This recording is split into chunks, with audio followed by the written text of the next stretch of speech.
പലപ്പോഴും നമുക്ക് മുന്നിൽ അനാവരണം ചെയ്യപ്പെടുന്ന രംഗങ്ങൾ നമുക്ക് മനസ്സിലാവുകയില്ല. സമയം വരുമ്പോൾ ജീവിതം അതിൻ്റെ വിശദീകരണം നമുക്ക് നൽകുമെന്ന് വിശ്വസിക്കാം.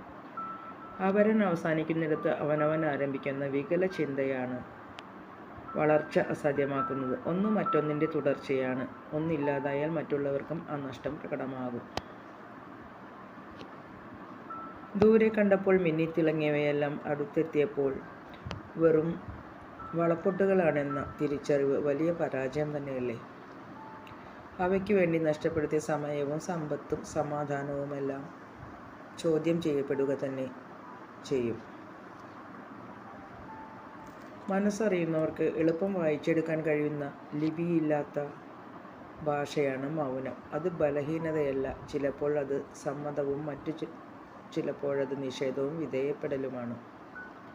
മൗനത്തിന് അങ്ങനെ 1000 അർത്ഥങ്ങളാണ്. മൂകമായ അവസരങ്ങളെല്ലാം മൗനമല്ല, തിളച്ചുമറിയുന്ന ചിന്തകളുടെ ചുട്ടുപൊള്ളുന്ന ബാഷ്പീകരണമാണ്.